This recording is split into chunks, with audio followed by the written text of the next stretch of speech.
The Devil's Punchbowl by Greg Iles. Read by Kerry, Shale. Midnight, in the Garden of the Dead.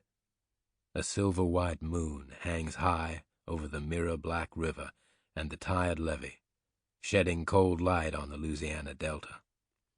I stand among the luminous stones, shivering. At my feet lies a stark slab of granite, and under that stone lies the body of my wife. The monument reads, Sarah Elizabeth Cage, 1963 to 1998. Daughter, wife, mother, teacher. She is loved. I haven't sneaked in to visit my wife's grave. I've come at the urgent request of a friend and out of guilt and fear. The man I'm waiting for is 45 years old, yet in my mind he will always be 9. That's when our friendship peaked, during the Apollo 11 moon landing, so the debt is a long one. My guilt is the kind you feel when someone slips away and you don't do enough to maintain the tie. All the more painful because over the years Tim Jessup managed to get himself into quite a bit of trouble, and after the first 8 or 9 times, I wasn't there to get him out of it. My fear is that, if the rumors are true, evil has entered my town. It was I who opened the door for it. I ran for mayor to save my hometown, arrogant enough to believe I could deal with the devil and keep our collective virtue intact. 2 years ago, I stood before my wife's grave with a full heart and the belief that I could resurrect the idyllic town that had borne me by closing the racial wounds that had prevented it from becoming the shining beacon I knew it could be, and bringing back prosperity. Halfway through my 4-year term, I've learned that most people don't want change. The heaviest burden is knowing that my daughter has paid the highest price for my illusions.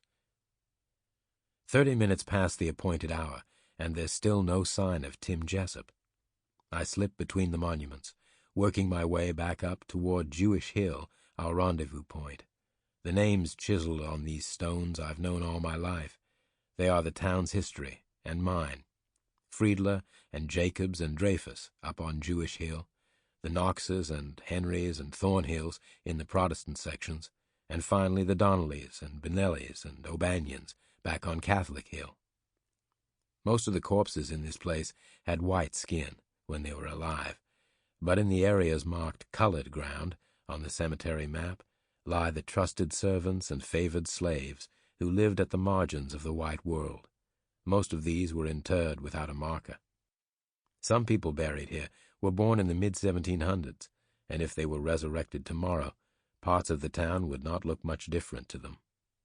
Infants who died of yellow fever lie beside Spanish dons and forgotten generals, while the gnarled oak branches spread ever wider above them, draped with beards of Spanish moss.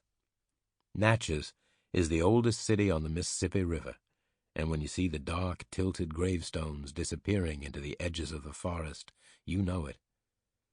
When Jessup first called, I thought he was proposing the cemetery for his convenience.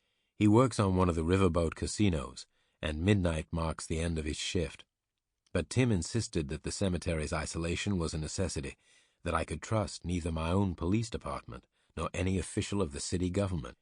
He also made me promise not to call his cell phone or his home for any reason. Part of me considers his claims ridiculous, but I know from experience that corruption can run deep. I was a lawyer in another life, a prosecutor.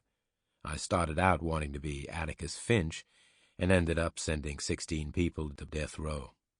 One day I realized that I had not been divinely ordained to punish the guilty, so I resigned from the Houston District Attorney's office, went home to my joyous wife and daughter, and began writing about my courtroom experiences, and found myself on the bestseller lists. Then, 4 months after my father diagnosed Sarah with cancer, we buried her. In desperation, I fled Houston, taking Annie back to the small Mississippi town where I'd been raised, back to the loving arms of my parents, and found myself drawn into a 30-year-old murder case, one that ultimately saved my life and ended 4 others. That was 7 years ago. Annie's 11 now, and almost the reincarnation of her mother. When I reached the edge, Sample complete. Ready to continue?